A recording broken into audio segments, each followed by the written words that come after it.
Captain's Log Supplemental. Hey everybody, Captain Foley with you today. Just got a few quick things I want to share with you guys, and maybe a question or two to ask you, which would really appreciate your input on. First of all, I got to start by saying I'm not having the best day today. I don't feel very well. Not physically, emotionally. I just a little bit of a wreck today. So I thought I'd make a Captain's Log Supplemental and try to improve my mood by talking to you guys. First things first, on the weekend, on Sunday, me and my wife took our youngest Christian to the Forest City Comic-Con here in London, Ontario. Good time. It was a good show. Bigger than last year. They moved it to a different convention center. So it's getting bigger, and it was an awesome show this year. So that's the first thing. Now I got a few things from the show that I just want to share with you guys, because I've been wanting these for a while. Could never find them, and if I did, they were a little too pricey for me. But Star Trek Kirk and Khan diorama set. I'm actually going to open these up and share these with you guys. But there's that one.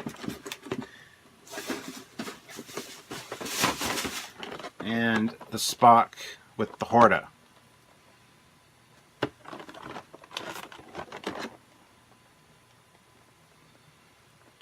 So I've been looking for these for a while. Couldn't find them, and found them at the convention. Obviously, they were $20 each. But the guy gave them to us for $35, which I thought was a pretty good deal. I mean, I found some other ones online before that were a little bit pricier than that, probably about $30 each, after shipping and all that as well too. So I'm going to open those up real quick. I want to take a look at them. I'm excited to do that, and I wanted to share that with you guys. And then after that, I've got one or two other little things to chat with you about and get your opinion on, perhaps. I just did a loot crate unboxing a few minutes ago. That is now uploading. If you have the time later, check it out.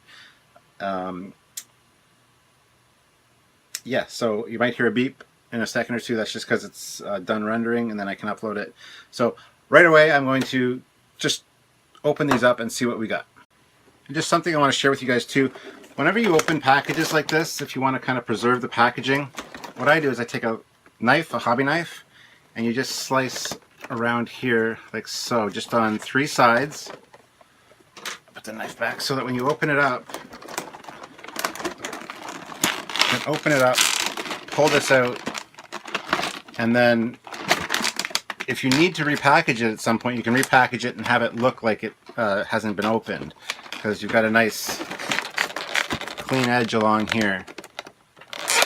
Just a little tip that I've learned over the years. I don't know, a lot of people like to preserve their packaging, as do I, for a lot of things. And every now and then you want to put the item back in there. So that's the way I do it, so that you can actually do that.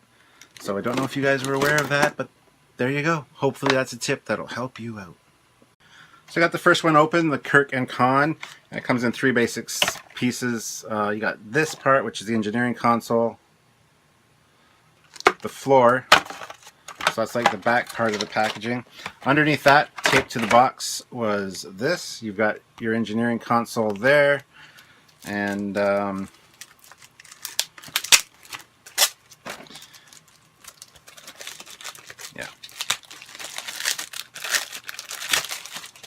So let me know in the comments if any of you guys have these and what you think of them. So yeah, there's this piece and this piece. Not quite sure how that goes yet. I'll have to find out in a second here. But then the next piece is, of course, this, where you've got the figures. Looks like Khan's in free fall almost, or floating in space. And that angle looks really bad for Kirk. Anyway, so I'm going to quickly throw this together into some kind of cohesive diorama type deal, and I'll see you in just a second. Building stuff and things, doing diorama type stuff and things, making my toy look awesome. Oh, I wasn't aware I was recording that. Or was I? It's underway. Ah, rendering done. Uploading this in a second. My Loot Crate unboxing. Check it out. So that piece in the back can either be this, or you can interchange it and have that. I don't know which I like better. This one or this one. Probably this one for now, I think. For now. Another tip for opening these kind of things is these little things. I just clip them and then here,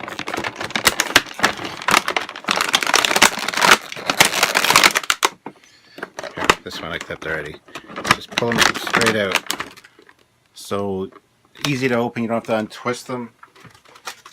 Just a little pair of side clippers there, and that's all you need. Even fingernail clippers will work. Another little tip, these Art Asylum Diamond Select figures always come with like extra hands and whatnot so you can do different poses. Where do you store those? Well, I always have different collectible mugs. I have my Enterprise mug, I have my Kirk mug. They're on display with all my other Star Trek stuff in the other room. But if you look in there, there's a collection of hands, pins, loose parts. So they're all in here if I need to root through and find any hands or anything that work. Just a good idea. I'd like to share it. Now this diorama scene is cool because you can have Kirk just on his pegs on standing up, attacking Khan. Or there's also the drop kick pose, which I'm going to put the other legs on, and you actually stick a little peg, clear peg in there, so you can be doing the drop kick thing. So I'm going to try that right now, see which one I like better. And there's him in his awesome drop kick pose. So it's cool, you can have two different poses for Kirk, one where he can actually stand on his own and the other where he's doing the drop kick thing. The only thing I don't like about this one really is the fact that you can't repose Khan. He's always in that position, so you can't like stand him up and use him as an additional figure. But it is cool to get the engineering background, as it were. So I think I'm probably going to keep it like this. It looks more dynamic. Don't know if I'll change his hands around at all. Maybe I will, I don't know. We'll see. But for now, that's what it is. Or we can also do that. Maybe I'll do that. Alright, so let's move on to the Spock one now. Actually, I just put in his action hands. This is all one piece where he's holding on to the pipe. But I think with him jumping, some kind of more dynamic pose like that might be better. I'll see. I'll have to change it up and play with it a little bit. But I think there's so many variations and possibilities with this. It's something you can change on a regular basis, perhaps. I don't know where I'm going to put this yet. Put it in the background, maybe one of my videos. I don't know. I probably have room in the other room with all my Star Trek stuff, but I got to go make some room. I don't know. Cool. Awesome, awesome, awesome, awesome toy. Really, I'm glad I got it. And yeah, anyway, before I move on to the Spock figure, I just want to show you guys something real quick. So when you cut your packaging, you can throw it the way that I told you, with just the three sides. You can throw all that extra stuff back in there, and then you can have it like this. And now if you do want to throw them back in here, you can definitely do that. And you can still hang it on the wall or something, and it looks like it's not open. So just a great little tip for you guys out there. These hands are going in the cup of multiple parts.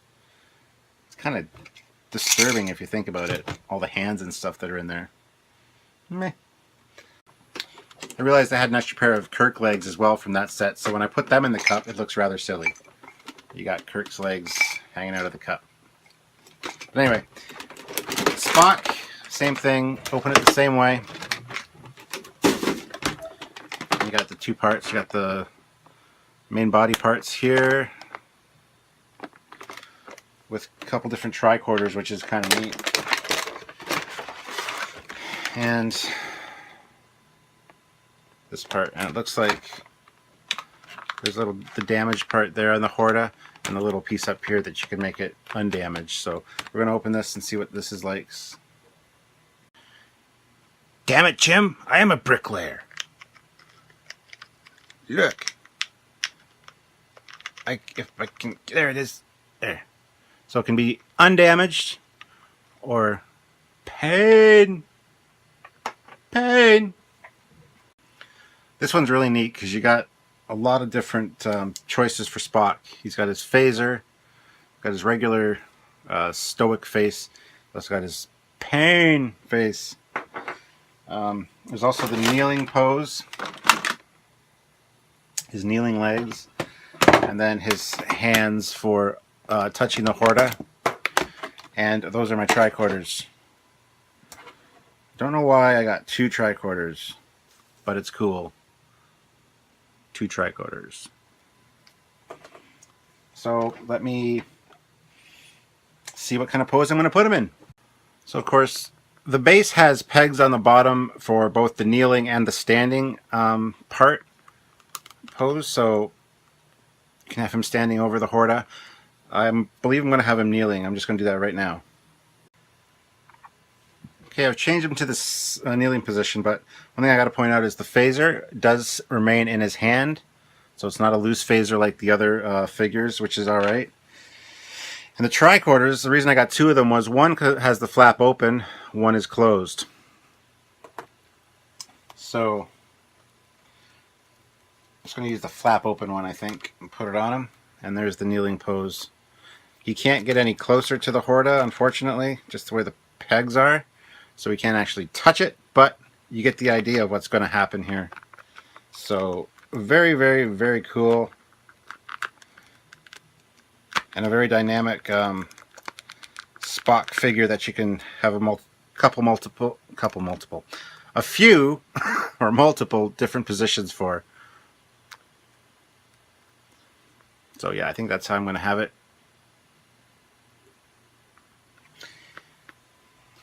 And then put all my... See, that looks like there's something funky going on all up in there.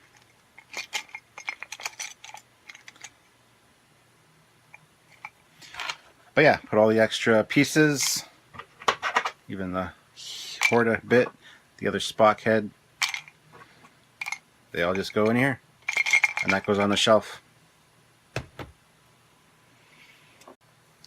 So there we have it, guys. This Captain's Log supplemental kind of turned into a product review, which I didn't really intend.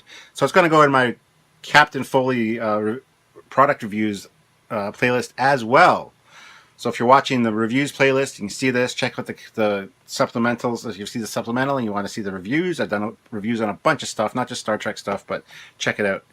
So anyway, that's that. Now, we have other business to discuss. It's also worth mentioning that in those you get this little pamphlet, which is the same Art Asylum one they've had for a while now. It's got the Mini-Mates Enterprise, which is behind me here, right there. The Enterprise I have in the other room, the D I have in the other room, the Refit I have in the other room, the Galaxy X, which I don't have, Enterprise E, which I don't have, and the Bird of Prey, which I don't have.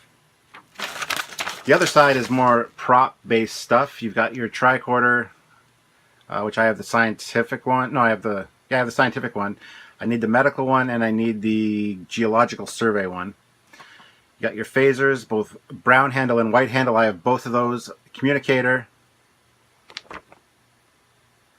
And the Klingon Disruptor I've done a review for. Phaser, the black handle. So yeah, just different props and stuff. Same thing they've had in their Art Asylum stuff for a while now. So, alright guys, so one of the questions we wanted to ask you guys from Trekyards is, what kind of release schedule would you like? We know we have mission briefings on Wednesday and regular Trekyards episodes on Saturday. Now, assuming that we reach our Patreon goal of like $500, we can keep top 10 coming out. We do have a few filmed that are in the bank, which we will release gradually, as well as fact files. But I mean, if we can hit 500, we can at least keep the top 10s, because they're pretty easy to make, and they're pretty fun for both of us and you guys. And there's been a lot of positive response to those. Now, would you want a top 10 on Sunday release? Tuesday? When would you? What would you guys think? Please put your comments in the suggestion. Put your suggestions in the comments below. Like I said, I'm having a bad day today. Bear with me, guys.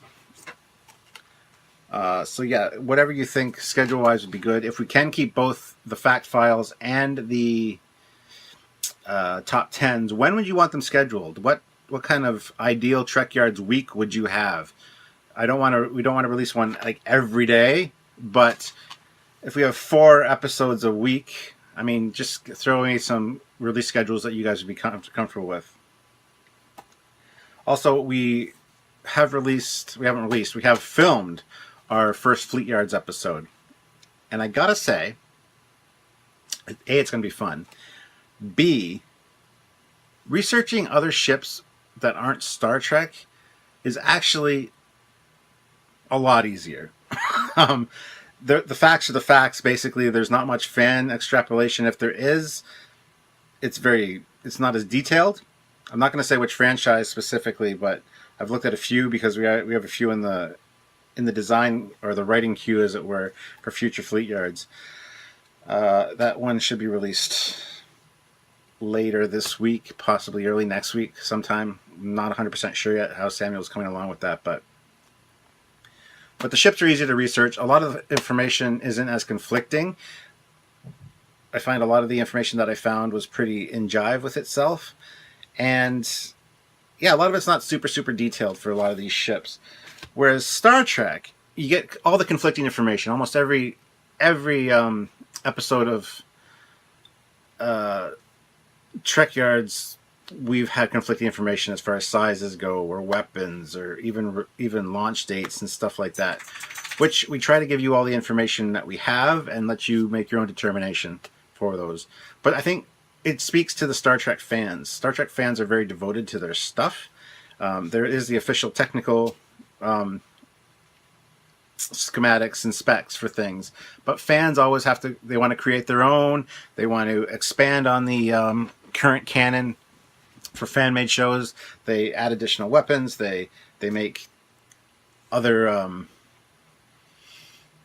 ships and modifications to older ships just to suit their purposes. So I find that Star Trek fans are very devoted to their stuff, and they do make changes and alterations, and it's really hard to see people argue about it. I mean, you say that a ship's a certain size and you get people screaming at you like, no, it's not, it's this book says so.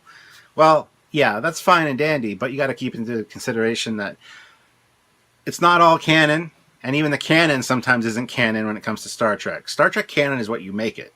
So I just wanted to throw that out there. Just that Fleet Yards was fun to do. It was fun to do something different than Trek for a change. Not that I'm going to give up on Star Trek research or whatnot. Don't worry about that. That's still our primary goal here at Trekyards. But Fleet Yards was fun to do. We do want to do a few more of them. And like I said, we have a few ships lined up for that, which I'm going to be working on later today, hopefully, if I start feeling better.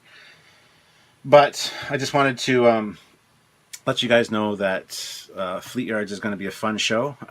It's got the same Trekyards feel. Me and Samuel still have our same back and forth. So it's what you've come to expect from us here. So we hope you enjoy it, and we're looking forward to releasing it. We will, of course, do an announcement as soon as we know when it's being released. Should be soon. I released another fact file today on the Star Trek PADS, PADDS, Personal Access Display Devices. So check that out. Tomorrow is part 2 of the JJ Prize, which part 1 was received very well. Lots of positive feedback and no back and forth fighting. Which is good, because I told everybody ahead of time that if there's a lot of that, or name calling or bullying in the comments, that I would disable the comments, and I don't want to have to do that. At Trekyards, we encourage the fans to speculate and share their information, so to disable the comments would really be something I don't want to do. But you guys have played nice so far, so that's good. Part 2 is coming up tomorrow. I'd say part 2 is actually better than part 1, so stay tuned for that. And then, of course, on Saturday, we have part 2 of our Axonar special on the D6. And a lot of people have been complaining that we mentioned the FASA D6 a lot, and there is no FASA D6. Understandable. In my research, it was mentioned as a FASA D6 on a few different pages, and this comes back to this whole Star Trek research and fan-created content. So fans have created so much content over the years that to tie it all together sometimes gets confusing. I personally thought it was a FASA ship, and if it's not, I deeply apologize. Just understand that it's side canon then, if I say FASA in that episode. But a lot of the research I did find did refer to FASA and a D6. So just sorry, guys. I just wanted to set the record straight on that one so that I don't get yelled at again and again and again in the comments. Because we did our best on that episode, and it's an action-packed, information-packed, fun episode. So definitely check it out. Part 2 is coming up on Saturday. And I think that's it for now. This Captain's Log is running a little long, and as it also became a product review, which I did not intend. So thank you for tuning in, guys. Check out all of our other Trekyards stuff on the page. Please like this video, subscribe to the channel, and always, always, always, always check back. I'm also releasing my Loot Crate unboxing video, so if you haven't seen any Loot Crates before, check it out. It's a good one this month. And you can maybe subscribe to the Loot Crate and get it yourself every month. I do Loot Crate and Nerd Block unboxings every month here, so lots of fun stuff going on this channel all the time.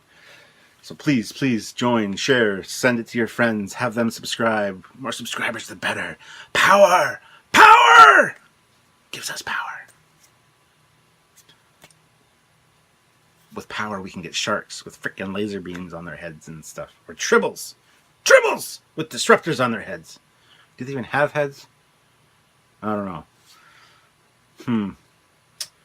Tribbles with knives strapped to their back like the Bunny Wars.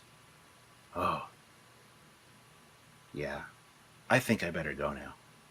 Bye, everybody.